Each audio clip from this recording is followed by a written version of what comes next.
guys are on Rumble. Please make sure you we're front page in it today. Hey, look at Rumble. They show me some love. I want y'all to go to Rumble and go to Take Confidential. And this was so hilarious, right? Before I play this, I have to give like a synopsis.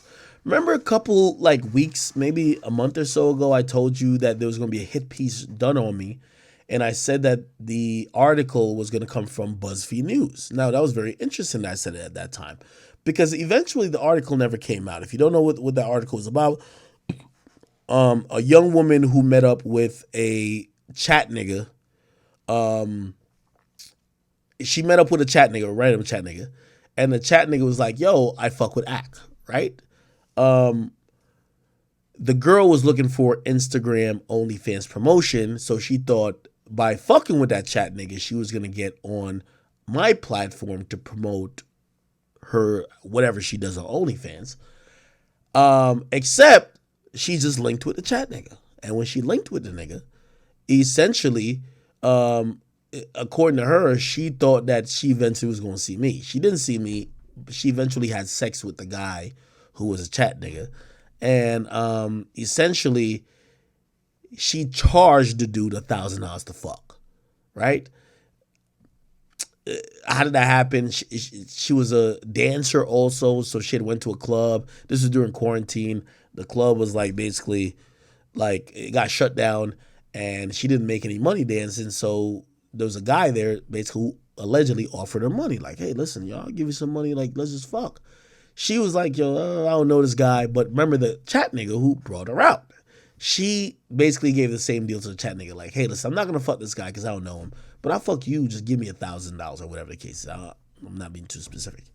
At that point, whatever happened, according to the stories, the chat nigga charged back because it was done through PayPal.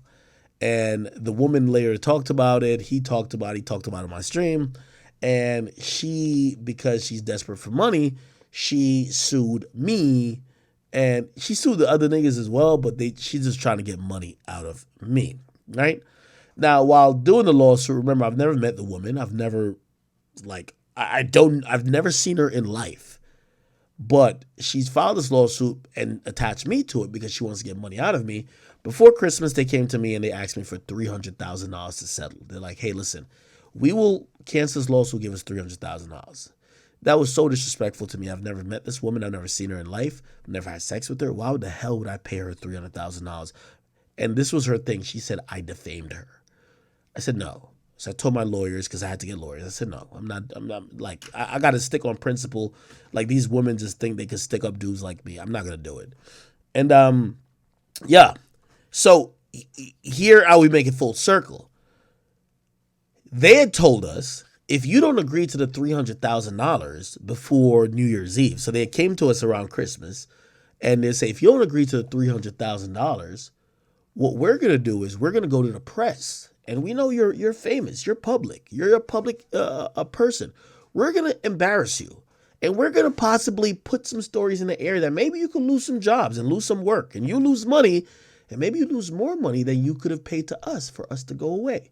It's a popular tactic that's used by a lot of people who say, hey, listen, you're in a position of power or you're in a position of notoriety. And because any allegation or substantive like threat could ruin your public image, you just want to pay to make it go away. It's hush money. It's like how Donald Trump paid a chick. He didn't pay her to fuck. He paid her to shut up. So they basically said, hey, yo, you want to pay this? I said, we're not paying it. That's not happening. I'm like, $300,000? That sounds ridiculous. They said, all right, fine. If you don't pay this, we're going to go to the media. Well, I said, well, I'm the media. We said, well, there's some other media. We're going to go to them, and we're going to purport the story like Akademiks is a person who did vile stuff. I said, what do you mean? Didn't really know. My lawyers didn't give a response until there was a journalist from Buzzfeed that hits up my lawyer. It says, yo, hey, you have any comment for a lawsuit that was filed against Akademiks? By the way, this is for something that happened on stream.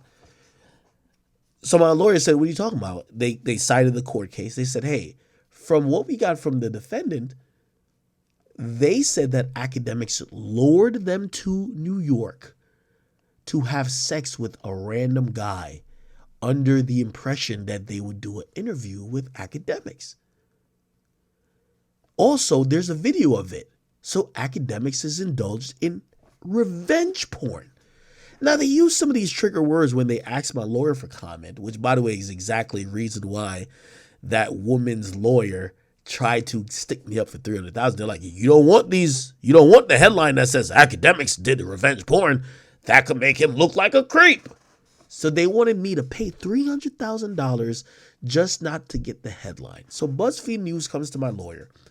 I authorize what they could say, right? I also give a statement as well, but my lawyer does do their thing. And they did give a statement to BuzzFeed News.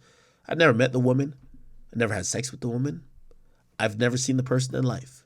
How could I didn't agree. I didn't ask you to come out here. I didn't book a flight for you. I never booked a hotel. I never seen you. You met up with a chat nigga. But I get it. I'm the guy with the money. So we gave a response, and my lawyer said to me, well, Ak, I got to be honest with you.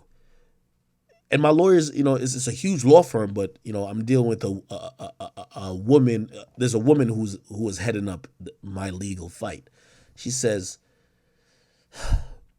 you're a man and I'm a woman, and I know what this girl is doing is bullshit.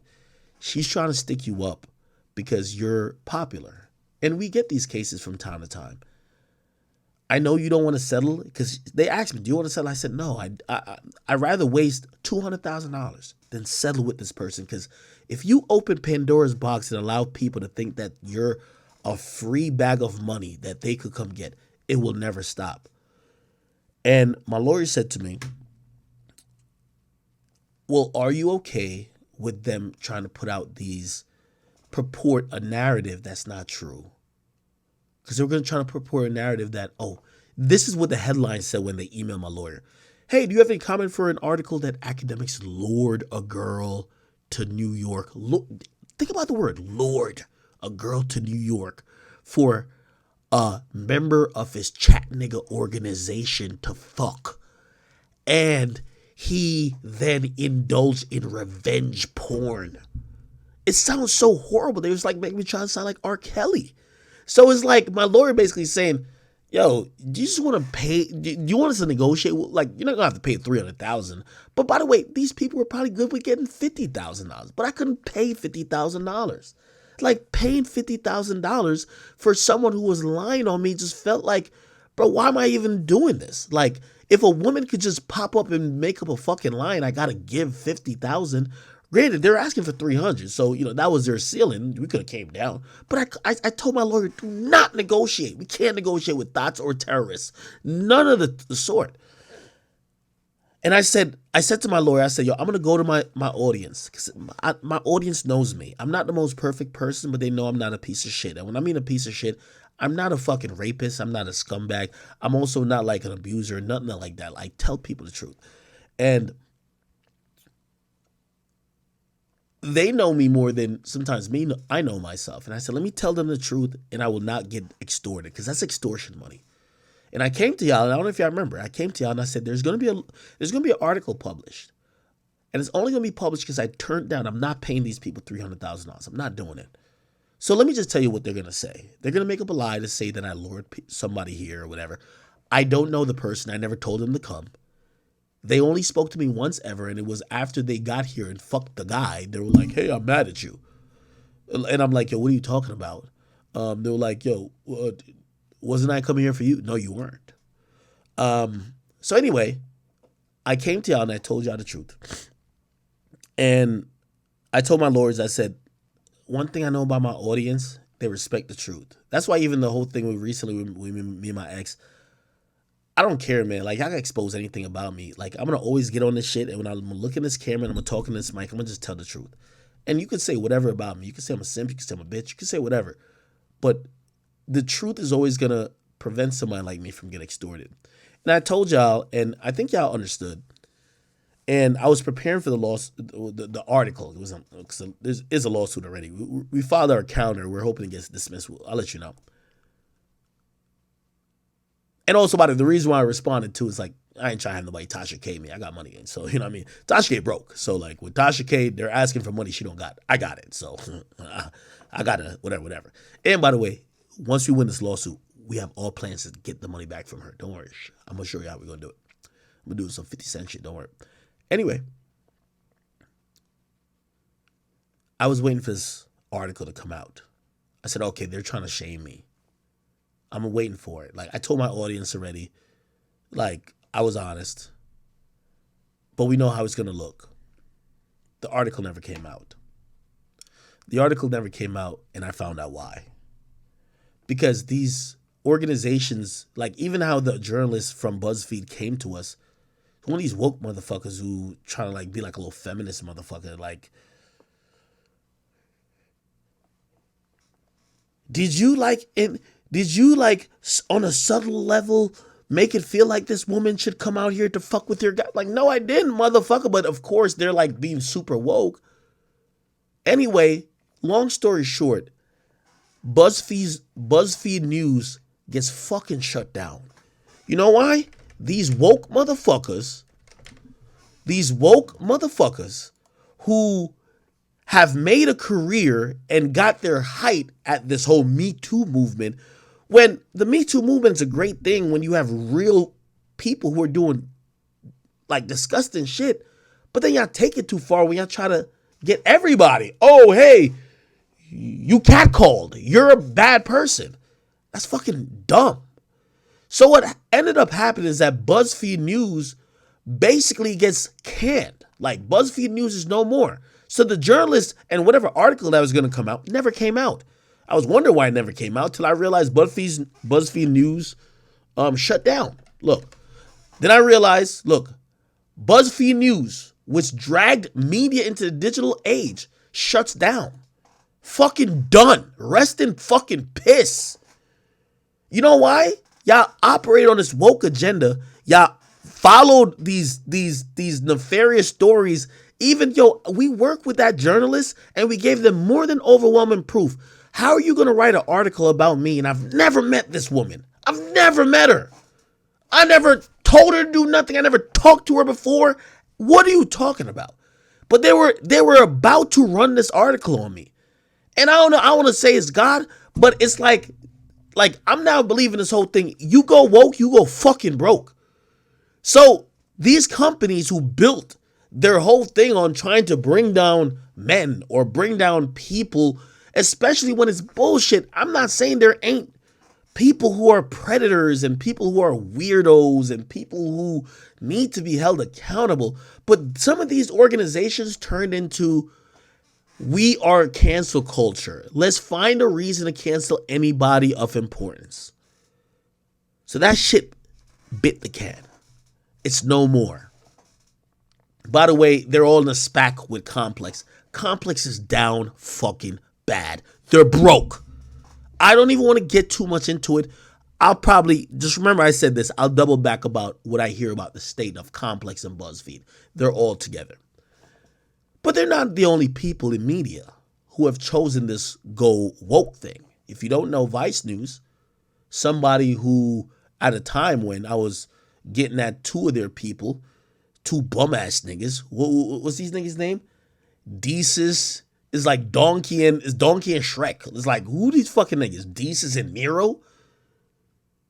I remember Vice News tweeting at me saying, oh, we got and I remember saying, yo, you're a company. You think you're picking a side like that? Okay. Now, some of y'all might know them for doing some shit on Chicago, whatever the case is. But Vice News tried to do the BuzzFeed strategy. You know what the new message about them is? They're preparing to file for fucking bankruptcy. They're in the grave right now. Look, headed for bankruptcy. How did it all go wrong? Let me explain how it fucking went wrong for all these motherfuckers. These motherfuckers chose the woke level, and there's nothing wrong with being woke. As long as you're not weaponizing, even though these motherfuckers was. Let me tell you what they did wrong. They didn't have foundation to build on. You see, BuzzFeed was the people who, they capitalized on the meme generation. Remember when Drake wanted beef with memes? BuzzFeed started being the meme and short video type of, let's capitalize on that. But it was never real because there was no soul. The reason why YouTubers exist, the reason why when I went to Complex, they said, how the hell do you do what you do? And we can't get nothing popping because there's soul here. Most of these companies, they're all about the bottom line. They look at what's popular, they try to imitate it, but they don't stand for nothing. You stand for nothing, you're always going to fall eventually. So you get Vice. And Vice becomes a big company. They get valued to be $5.7 billion. But you know what happens to Vice and what happens to BuzzFeed and even happened to Complex? I'll tell you and I'll show you exactly what happened. They didn't have soul. You see, when I'm on here and I say I'm on Twitch and I say, hey, I'm going to YouTube. And everybody say, all right, we're going to YouTube with you. And I say, I just signed a deal with Rumble. Let's go to Rumble. And we're over Rumble now. Yo, salute to all my people on Rumble. Let me just open the Rumble chat real quick because I love y'all over here. That's having soul. That's having something you stand for. We have 5,000 people over there. Amazing. You know what happened with these companies? They never had soul. Let me tell you how it manifested. Because all they relied on was Facebook algorithms. And Facebook would push out easy to produce, repetitive content in a certain time period. So that time period, it would push out all the BuzzFeed stuff. So it looked like they were growing. You couldn't go anywhere without seeing a BuzzFeed like poll or quick video or something of the sort or a meme. And Vice started doing videos that would work on Facebook. And then what happened is that Facebook, just look at Facebook and BuzzFeed. Facebook reduced distribution with BuzzFeed, with all pages, because Facebook said, you guys are making a killing. What about us? Let's think about the bigger picture. Ain't Twitter charging for verifications? Ain't other people, like the social media companies have said, y'all done made enough money off of us. It's time for us to get the bag.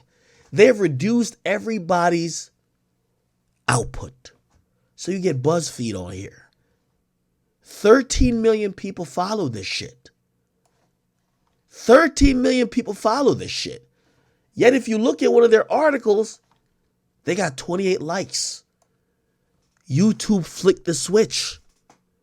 We're not promoting your shit no more. Your company is going to be worth billions. They did it to Vice too. All these companies were relying on social media algorithms because the algorithm were only benefiting woke for a while. 8 million people who follow Vice. You look at their shit, it ain't busting like that. 13 likes for 8 million? I don't know. 78? I don't know. 16? But I thought, let's go to the about. Your Vice. 10 million follow this. 8 million like. But YouTube flicked the switch on y'all bitch ass. Because YouTube wasn't getting the money. And that was the end of Vice.